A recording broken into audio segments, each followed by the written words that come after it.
अस्सलाम वालेकुम। अच्छा, आज ही के लैब का हमारा थर्ड टास्क है या सेकंड टास्क है बेसिकली।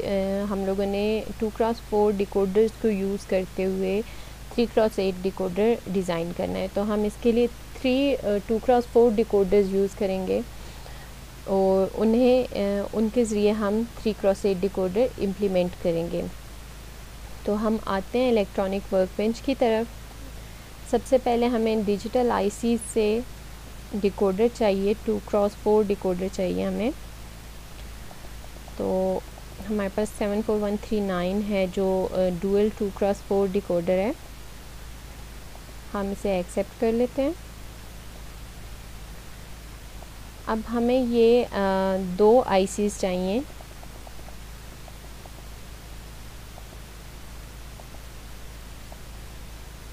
हम लोगों ने यहाँ पे अपने पास दो आईसीज़ ले ली हैं। 74139 में ये बेसिकली डुअल 2x4 डिकोडर है, यानी एक ही आईसी में हमें दो डिकोडर्स अवेलेबल हैं 2x4। तो हमने 3 डिकोडर्स यूज़ करने थे, हम 2 आईसीज़ को यूज़ करते हुए 3 डिकोडर्स यूज़ कर सकते हैं।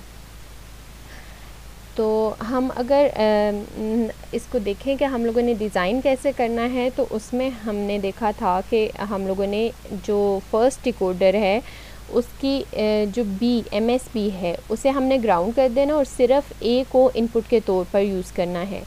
और उसकी जो आउटपुट्स होंगी, ज़ाहिर है जब हम सिर्फ एक ही इनपुट ले रहे हैं तो वो या तो 1 होगी या 0 होगी। तो उसके लिहाज से हमारे पास जो आउटपुट सेलेक्ट लाइंस होंगी या आउटपुट होंगी वो भी Y0 या Y1 ही हो सकती हैं। तो उनको हम लोगों ने सेलेक्ट करना है। उनके लिए हम लोग क्या करेंगे, ये हमारी जो Y0 और Y1 होंगी ये नेक्स्ट 2 डिकोडर्स की इनेबल पिन्स बन जाएंगी, यानी हम इन्हें इनेबल के साथ कनेक्ट कर देंगे। उससे क्या होगा, जब हम अगर ए हमारे पास 0 है तो Y0 सेलेक्ट होगी, ए अगर 1 है तो Y1 सेलेक्ट होगी। अगर Y0 सेलेक्ट हो रही है तो इसका मतलब है हमारा डिकोडर 2 इनेबल होगा, और अगर Y1 है तो इसका मतलब है कि हम डिकोडर 3 को इनेबल कर रहे हैं।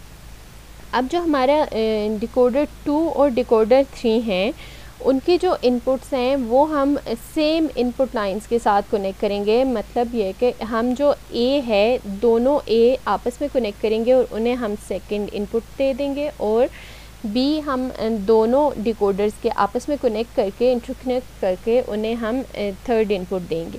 अब हमारे पास अगर हम 3x8 डिकोडर की बात करें तो उसमें ए हमारे पास मोस्ट सिग्निफिकेंट बिट है, और सेकंड या थर्ड डिकोडर की जो ए है वो हमारे पास लीस्ट सिग्निफिकेंट बिट है। तो मतलब हमारे पास सीक्वेंस ये चलेगा, ये इसको अगर मैं सी का नाम दे देती हूँ तो ये CBA, ये MSB to LSB सीक्वेंस होगा हमारे पास। और इन दोनों में से, इन दोनों डिकोडर्स में से एक टाइम पर सिर्फ एक डिकोडर इनेबल हुआ होगा, तो उसके लिहाज से हमने अपने आउटपुट एनालाइज करनी होगी। और इन दोनों की हमारे पास जो हमने डिकोडर डिज़ाइन करना था वो 3x8 था, तो इनपुट तो हमारे पास 3 आ गई। आउटपुट हम लोगों की कैसे हम लोग एनालाइज करेंगे, इन दोनों डिकोडर्स की जो आउटपुट हैं, आउटपुट लाइंस हैं, इन्हें एनालाइज करके दोनों डिकोडर्स की आउटपुट लाइंस अगर हम काउंट करें तो 8 बन जाती हैं, और 8 ही हमारी रिक्वायरमेंट है। तो हमारी 8 आउटपुट लाइंस होंगी, उन्हें हम एनालाइज करके अपने डिकोडर को एनालाइज करेंगे कि वो सही है या नहीं है। अब हम इलेक्ट्रॉनिक वर्कबेंच की तरफ आ जाते हैं। तो यहाँ पे हम लोग मैंने कुछ स्विचेस कॉपी किए थे, अगर वो अभी तक कॉपीड हैं तो मैं उन्हें पेस्ट कर देती हूँ।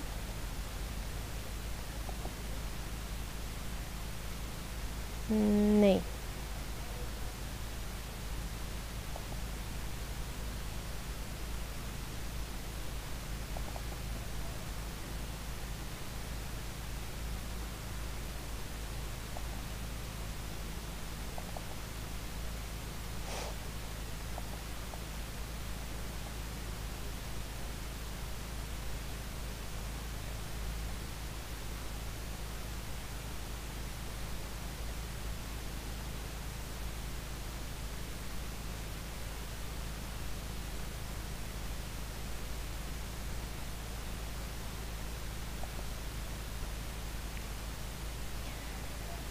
हम लोगों ने यहाँ पे कुछ स्विचेस यूज़ किए थे, मैं इन्हें डायरेक्टली कॉपी कर लेती हूँ।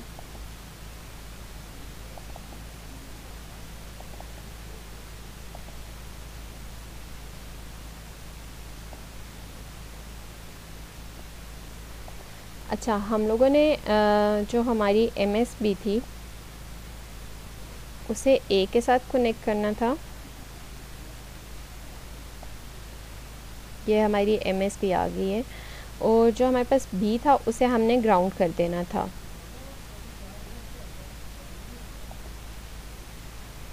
अच्छा, इसके बाद हम लोगों ने अपनी इनेबल पिन को भी ग्राउंड कर देना है।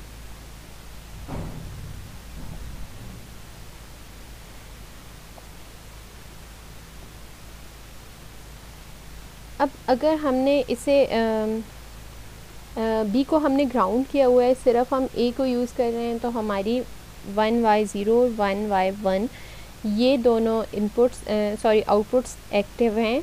1Y2 और 1Y3 पे हमारे पास आउटपुट नहीं आएगी। हमारे पास ये ग्राउंड पिन है, इसे भी हमने ग्राउंड के साथ कनेक्ट कर दिया। अब ये जो 1Y0 है, इसे हम लोगों ने इनेबल पिन, जो हमारे सेकंड डिकोडर की इनेबल पिन है, उसके साथ कनेक्ट करना है।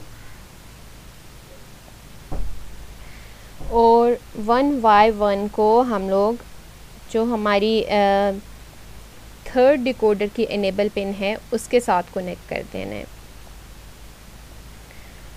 इसका मतलब यह है कि हम लोग अपने इन डिकोडर को अपनी जो आउटपुट है उसके लिहाज से एक्टिव कर रहे हैं। जब 1Y0 एक्टिव होगी तो उस केस में हमारा सेकंड डिकोडर एक्टिव होगा, और 1Y1 के केस में हमारे पास थर्ड डिकोडर एक्टिव होगा।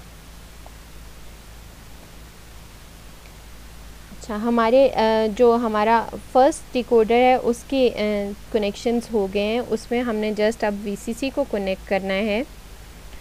तो हम यहाँ पे VCC कनेक्ट कर देते हैं।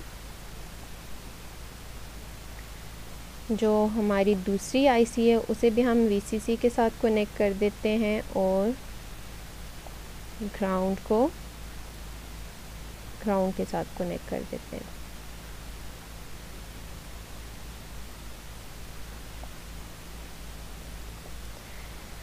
अब हमारी यहाँ पे इस डिकोडर के केस में जो हमारी MSB होगी वो B है,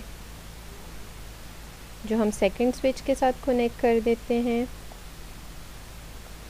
और A को हम थर्ड स्विच के साथ कनेक्ट कर देते हैं। अब हम लोगों ने डिस्कस किया था कि हम लोगों ने जो हमारा सेकंड और थर्ड डिकोडर है उन दोनों की जो इनपुट्स हैं वो इंटरकनेक्ट हुई होंगी।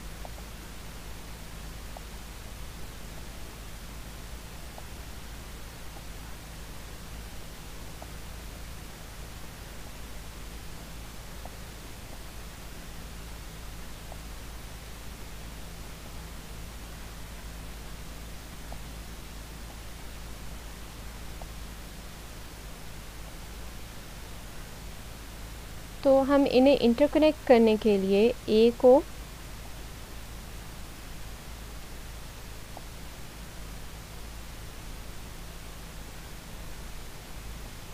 सेकंड डिकोडर की A के साथ कनेक्ट करेंगे।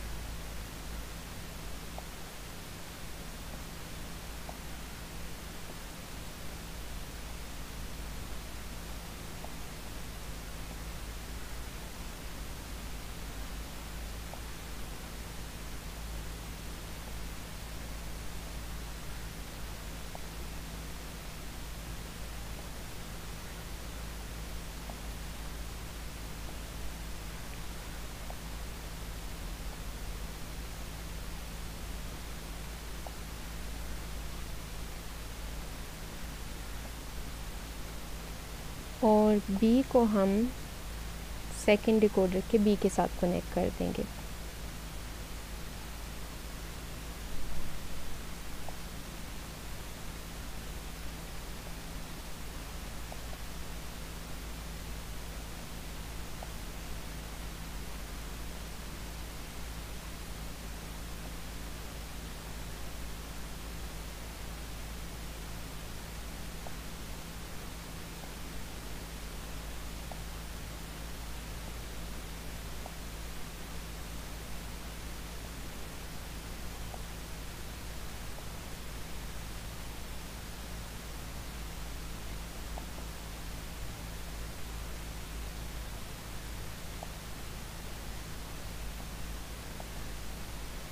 अभी आपको कनेक्शन सही विजिबल होंगे कि आपका जो बी है वो सेकंड डिकोडर के बी के साथ कनेक्ट हुआ है और ए जो है वो सेकंड डिकोडर के ए के साथ। तो हमारे जो यहाँ पे हमने इंटरकनेक्ट करना था दोनों डिकोडर्स को, वो हमने कर दिया है। दोनों इनपुट्स आपस में कनेक्ट हुई हैं और यहाँ पे ये स्विचेस के साथ कनेक्ट हुई हैं। अब हमने अपनी आउटपुट को एनालाइज़ करना है। तो आउटपुट को एनालाइज़ करने के लिए हमें लॉजिक प्रोब्स चाहिए और 8 लॉजिक प्रोब्स चाहिए ताकि हम आउटपुट को एनालाइज़ कर सकें। तो उसके लिए मैंने कॉपी की थी 8 लॉजिक प्रोब्स, तो मैं वो यहाँ पे ले आती हूँ। अच्छा, अब ऐसा है कि हम लोगों ने ये हमारे पास फर्स्ट डिकोडर है और जो मतलब फर्स्ट डिकोडर तो हमारे पास ये है, लेकिन अगर हम आउटपुट्स को एनालाइज़ करने की बात करें, क्योंकि इसकी आउटपुट जो है वो नेक्स्ट डिकोडर्स को इनेबल कर रही है, तो फाइनल आउटपुट की बात करें तो उसमें ये हमारे पास फर्स्ट डिकोडर है और ये सेकंड डिकोडर है, क्योंकि इसके साथ Y0 कनेक्टेड है और इसके साथ Y1 कनेक्टेड है। तो सबसे पहले हम यहाँ से कनेक्शन स्टार्ट करेंगे। ये 0 के साथ कनेक्ट होगा,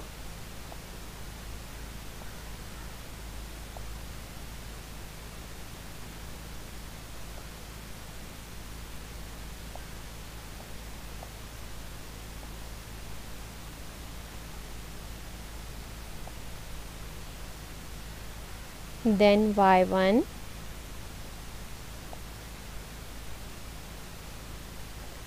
Y2 और Y3। हमारे पास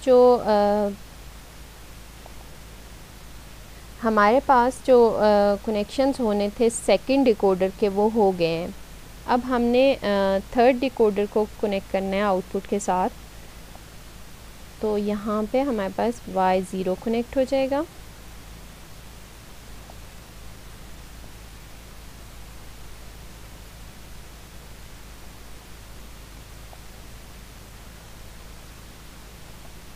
Y1,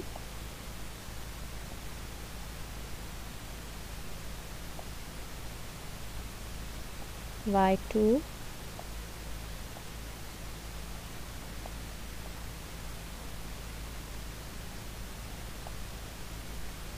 और यहाँ पे हमारे पास कनेक्ट हो जाता है Y3।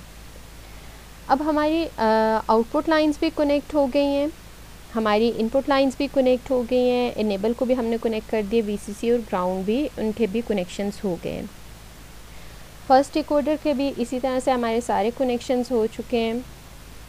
अब हम लोगों ने अपनी आउटपुट को एनालाइज़ करना है। हम सिमुलेशन ऑन करते हैं।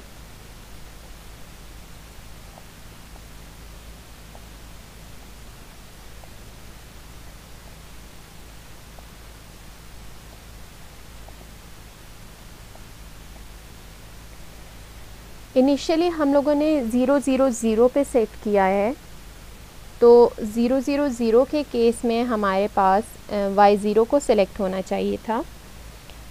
अब मैं A को 1 करती हूँ, तो इसका मतलब है ये 0 0 1 है, तो Y1 को सिलेक्ट होना चाहिए था 1 के केस में, तो हमारे पास ये Y1 सिलेक्ट हुआ है। अब मैं S को 1 करती हूँ, तो इसका मतलब है 0 1 0 यानी सेकंड आउटपुट हमारी सिलेक्ट होनी चाहिए, तो उस केस में ये Y2 हमारे पास सिलेक्ट हो रहा है। अब मैं 0 1 1 को एनालाइज़ करती हूँ, तो 0 1 1 बेसिकली हमारी जो फोर्थ आउटपुट है यानी Y3 उसको सिलेक्ट करेगा, तो हमारे पास ये Y3 सिलेक्ट हुआ है, या Y3 देख सकते हैं कि वो स्विच ऑफ है। अब हम लोगों ने 1 0 0 को एनालाइज़ करना है, यानी कि हमारे पास जो Y4 है उसे सेलेक्ट होना चाहिए, तो ये Y4 हमारे पास सेलेक्ट हुआ है। देन 1 0 1 के केस में A को 1 होना चाहिए था, और 1 0 1 5 के लिए यूज़ होता है, Y5 सेलेक्ट होना चाहिए था। अब 1 1 0 के केस में Y6 और 1 1 1 के केस में Y7 सेलेक्ट होना चाहिए था। तो बेसिकली हमने 3 2 to 4 डिकोडर्स यूज़ किए हैं और उन्हें यूज़ करते हुए अपना 3 to 8 डिकोडर डिज़ाइन किया है। यानी आप लोअर ऑर्डर डिकोडर्स को यूज़ करते हुए हायर ऑर्डर डिकोडर्स डिज़ाइन कर सकते हैं। जैसे हमने ये 3 to 8 डिज़ाइन किया, आप 4 to 16 या उससे भी हायर ऑर्डर डिकोडर्स डिज़ाइन कर सकते हैं। तो आई गेस कि आप लोगों को समझ आ गई होगी हम लोगों ने लोअर ऑर्डर डिकोडर से हायर ऑर्डर डिकोडर कैसे डिज़ाइन करना है। अगर फिर भी कोई इशू है, आपको कहीं पे कुछ समझ नहीं आती, तो आप लोग मुझे टीम्स पे मैसेज कर सकते हैं, वहाँ पे मैं आपको बता दूँगी, या हम नेक्स्ट लैब में डिस्कस कर लेंगे और जो भी इश्यूज़ हैं उन्हें हम क्लियर कर लेंगे।